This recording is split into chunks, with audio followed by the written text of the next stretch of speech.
नमस्कार मित्रांनो, आज आम्ही तुम्हाला नवरात्र व्रताची पवित्र कथा सांगणार आहोत, जी कोणताही व्यक्ती जर खऱ्या मनाने सुरुवातीपासून शेवटपर्यंत ऐकतो तर तो कधीही गरीब राहत नाही। पण त्याआधी कमेंट बॉक्समध्ये जय मां दुर्गा लिहायला विसरू नका। मित्रांनो, तुमचा अधिक वेळ न गमावता नवरात्राच्या या पवित्र कथेची सुरुवात करतो। एकदा देवर्षी नारदजी ब्रह्माजींकडे गेले आणि आदिशक्ती माता दुर्गा यांनी केलेल्या आख्यानाबद्दल ब्रह्माजींकडून ऐकण्याची इच्छा व्यक्त करू लागले। देवर्षी नारदजींनी भगवान ब्रह्माजींना सांगितले, हे सृष्टीचे रचिता, कृपया मला माता दुर्गा यांनी त्यांच्या भक्तांवर केलेल्या कृपेचे काही आख्यान सांगा। तेव्हा भगवान ब्रह्माजींनी देवर्षी नारदजींना सांगितले, हे नारद, जर तुम्हाला माता आदिशक्तीबद्दल जाणून घ्यायचे असेल तर मी तुम्हाला माता दुर्गा यांनी त्यांच्या भक्तांवर केलेल्या कृपेचे आख्यान सांगतो। हे देवर्षी नारदजी, तुम्ही ही कथा पूर्ण ऐका। ही कथा ऐकणाऱ्या सर्व मानवांचे मनोरथ सिद्ध होतात आणि त्यांना सौभाग्यशाली राहण्याचे वरदान मिळते। आता देवर्षी नारदजी म्हणतात, हे प्रभू, तुम्ही ती कथा सांगा। मी तुमच्याद्वारे सांगितलेली कथा नक्की ऐकेन आणि या कथेची संपूर्ण जगात प्रसिद्धी देखील करीन। देवर्षी नारदजींचे बोलणे ऐकून आता भगवान ब्रह्मा कथा सांगायला सुरुवात करतात आणि म्हणतात, कधीतरी एका काळात एका नगरात सुरेश नावाचा शिल्पकार राहत होता। तो आपल्या हातांनी छान छान मूर्ती तयार करीत असे। मग त्या मूर्ती शहरात जाऊन विकत असे। अशा प्रकारे तो आपल्या कुटुंबाचा पालन पोषण करत असे। सुरेशचा विवाह एका अत्यंत सुंदर स्त्रीशी झाला होता, जी खूपच सुंदर आणि दयाळू स्वभावाची होती आणि चांगल्या प्रकारे आपले कुटुंब सांभाळत होती। अशाच प्रकारे दिवस चालत होते, पण एक दिवस सुरेश आपल्या मूर्ती घेऊन शहरात विकायला गेला होता आणि आपल्या मूर्ती शहरात मूर्तींच्या बाजारात विकत होता की अचानक त्याच्या दुकानावर एक माणूस येतो आणि सुरेशकडून एक मूर्ती घेतो। पण तो व्यक्ती त्या मूर्तीचे पैसे देणे विसरतो। तेव्हा सुरेश त्या व्यक्तीला आवाज देऊ लागतो, परंतु तो व्यक्ती खूप दूर निघून गेला होता। म्हणूनच सुरेशचा आवाज त्याला ऐकू येत नाही आणि तो निघून जातो। तेव्हा सुरेश त्या व्यक्तीच्या मागे धावू लागतो की अचानक सुरेशच्या मागून येणारी एक बैलगाडी त्याच्यावर चढते, ज्यामुळे त्याला खूप दुखापत होते। त्याचे प्राण वाचतात, पण त्या अपघातात सुरेशचा उजवा हात कापावा लागतो, कारण त्याचा उजवा हात पूर्णपणे खराब झाला होता। सुरेश एक शिल्पकार होता आणि तो आपल्या हातांनी मूर्ती तयार करायचा। त्यानंतर त्या मूर्तींना शहरात नेऊन विकायचा, ज्यामुळे त्याच्या कुटुंबाचा चांगला गुजारा चालायचा। पण त्या अपघातात सुरेशचा उजवा हात कापल्यामुळे त्याचे जीवन खूपच कष्टदायक झाले होते। या गोष्टीमुळे सुरेशची पत्नी सुद्धा खूप दुःखी असायची। सुरेश आणि त्याची पत्नी रोज देवी दुर्गेची पूजा करायचे। त्या दिवशीही ते दोघे देवी दुर्गेची पूजा करत होते। तेव्हा सुरेशची पत्नी त्याला म्हणते, हे आई दुर्गा, आमच्यासोबत असं का झालं? आम्ही असं कोणतं पाप केलं आहे, ज्यामुळे तुम्ही आम्हाला एवढी मोठी शिक्षा दिली आहे? आता आमचं घर कसं चालेल?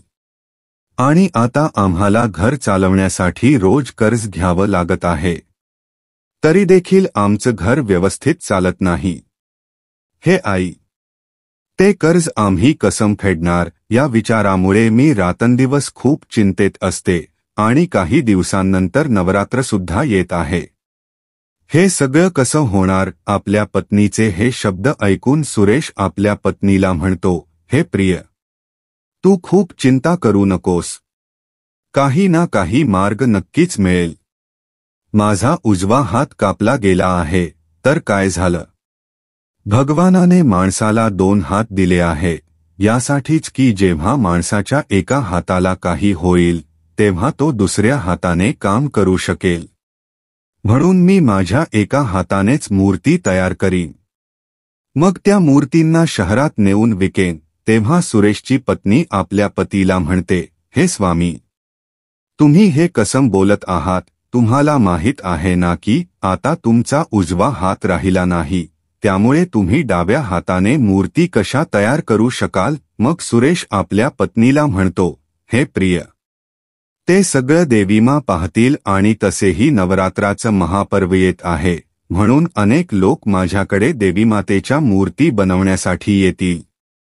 पण जर मी असंच घरी बसून माझ्या हात कापल्याचं दुःख करत राहिलो तर मी काहीच करू शकणार नाही आणि मी माझ्या कुटुंबाचं पालनपोषणही करू शकणार नाही, ज्यासाठी मला दुकानात जाऊच लागेल. आपल्या पत्नीला इतकं सांगून मोठ्या आत्मविश्वासाने सुरेश आपल्या दुकानात जातो आणि दुकानात पोहोचून आपल्या मनात विचार करू लागतो की आजपासूनच मला परत माझं काम सुरू करावं लागेल. कारण नवरात्र येण्यास जास्त दिवस उरले नाहीत, त्यामुळे जर मी एकही मूर्ती तयार करू शकलो नाही तर मला आणि माझ्या पत्नीला उपाशीच राहावं लागेल. पण जर मी काहीही करून एक मूर्ती तयार केली तर ती विकल्यावर काहीतरी पैसे मिळतील, ज्यामुळे माझ्या कुटुंबाचा पालन पोषण होईल. आपल्या मनात इतकं विचार करून सुरेश मूर्ती बनवू लागतो, पण त्याचा उजवा हात कापल्यामुळे त्याला मूर्ती बनवण्यात खूपच त्रास होत होता. कारण एका हाताने मूर्ती बनवणे खूपच कठीण काम असतं. त्यामुळे सुरेश मूर्ती वारंवार बनवत असे आणि ती मूर्ती वारंवार खराब होत असे, पण ती मूर्ती नीट बनत नव्हती. सुरेश रोज आपल्या दुकानात जाऊन आपल्या एका हाताने मूर्ती बनवण्याचा प्रयत्न करत होता आणि हळूहळू त्याच्या मूर्ती बनू लागल्या, पण एका हाताने मूर्ती बनवण्यामुळे त्याला थोडा वेळ लागत होता. ती मूर्ती तयार केल्यानंतर सुरेश आपल्या घरी परत जातो. तेव्हा त्याची पत्नी त्याला विचारते, हे नाथ, काय झालं?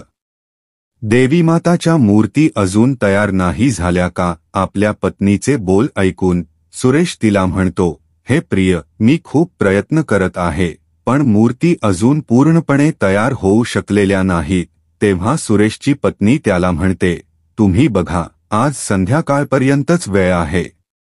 जर मूर्ती पूर्ण झाल्या तर ठीक आहे, नाहीतर आपल्याला खूप उशीर होईल.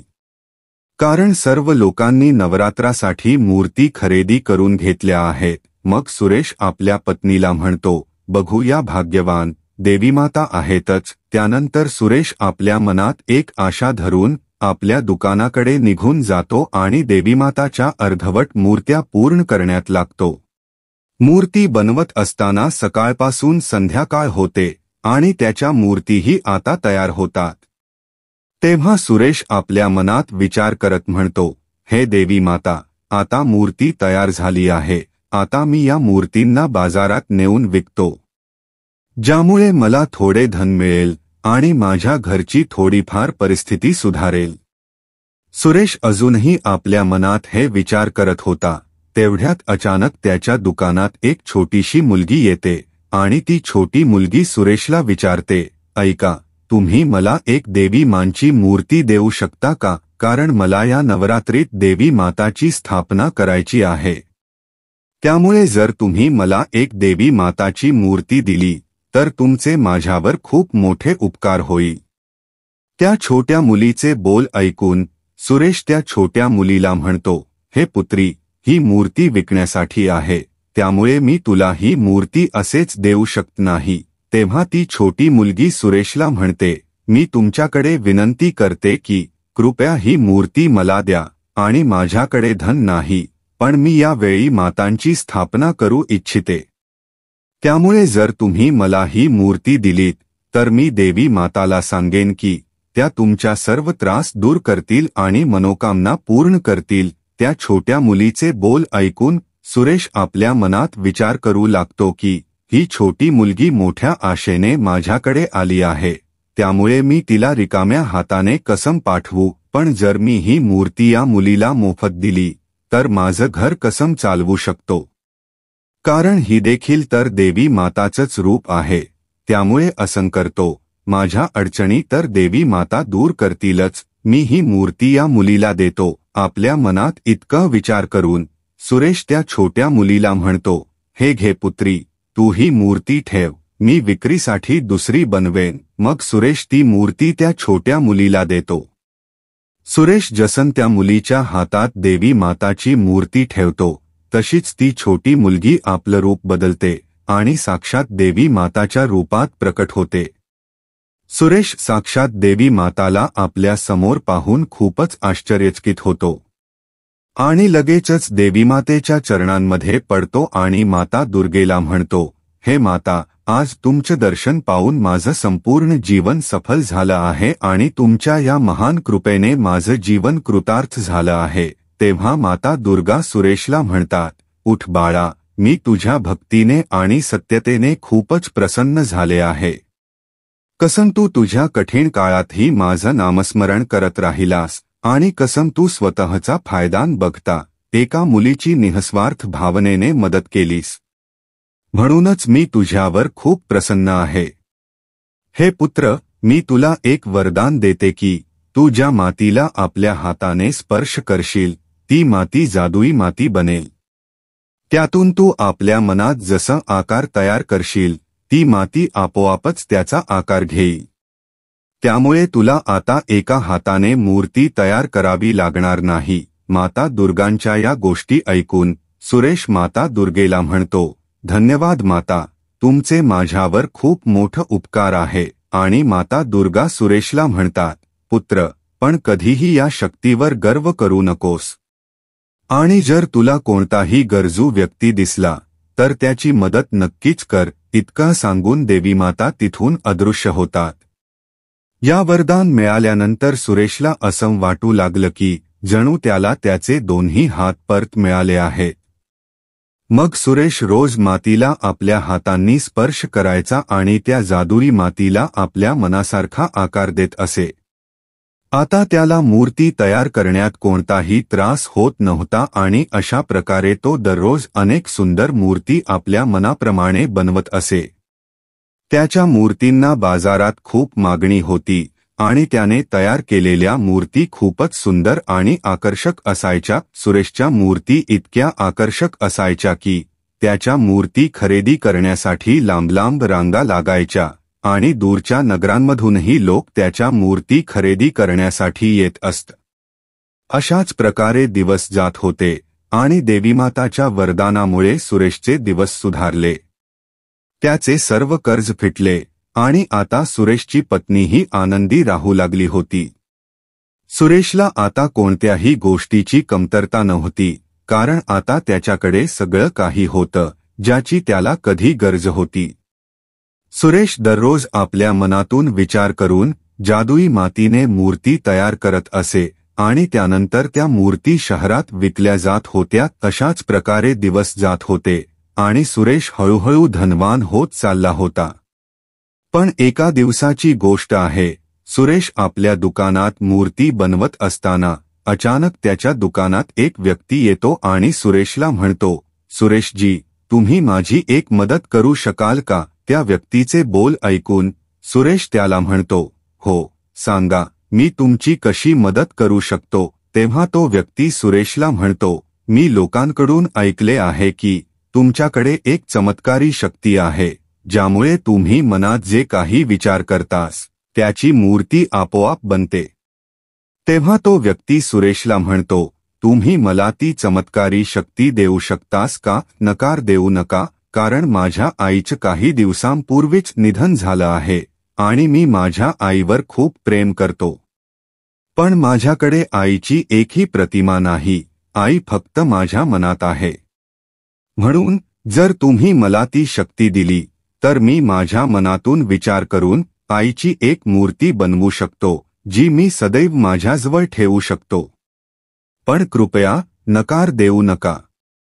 माझ्याकडे फक्त हाच एक मार्ग आहे. त्या व्यक्तीचे बोल ऐकून सुरेश आपल्या मनात विचार करू लागतो, मला माझ्या शक्ती या अनोळखी व्यक्तीवर विश्वास ठेवून त्याला द्याव्यात का? पण ही शक्ती माझी नाही. ही शक्ती तर मला देवी माताने दिली आहे.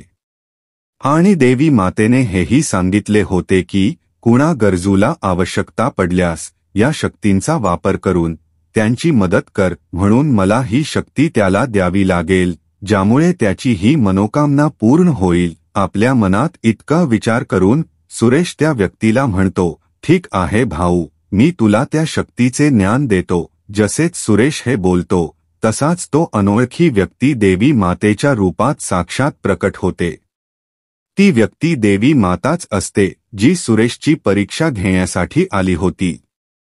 देवी मातेला पाहून सुरेश त्यांच्या चरणांमध्ये पडतो. तेव्हा माता दुर्गा सुरेशला म्हणतात, उठो वत्स. मग सुरेश दुर्गा माताला म्हणतो, हे मा, हा काय होता? देवी माता सुरेशला म्हणतात, हे पुत्र, मी तुझी परीक्षा घेण्यासाठी आले होते की कुठे तू माझ्या सांगितलेल्या गोष्टी विसरून या शक्तींवर तुझा अधिकार तर करत नाहीस, पण तू मला तुझ्या सत्यतेवर इमानदारीने पुन्हा प्रसन्न करून दाखवला आहेस. त्यामुळे तुझी सर्व मनोकामना पूर्ण होईल, ज्यामुळे तू कधीही गरीब राहणार नाहीस. सुरेशला इतकं सांगून माँ दुर्गा तिथून अंतर्ध्यान होतात. मग सुरेश आपल्या पत्नीसह सुखपूर्वक आपले जीवन जगू लागतो. आता भगवान ब्रह्मा म्हणतात, हे देवर्षी नारदजी, ही होती आदिशक्ती देवी माँ दुर्गाची कथा. भगवान ब्रह्मा यांच्या वाक्यांवर देवर्षी नारदजी म्हणतात, हे प्रभू, ही कथा ऐकविण्यासाठी मनातून धन्यवाद. मी तुमच्या सांगितलेल्या कथेला संपूर्ण जगात प्रसिद्ध करीन. मित्रांनो, तुम्हाला नवरात्रीची ही पवित्र कथा कशी वाटली? कृपया आम्हाला कमेंट बॉक्समध्ये सांगा. तसेच व्हिडिओला लाईक करा, जास्तीत जास्त शेअर करा आणि चॅनेलला सबस्क्राईब करायला विसरू नका. धन्यवाद. जय माँ दुर्गा.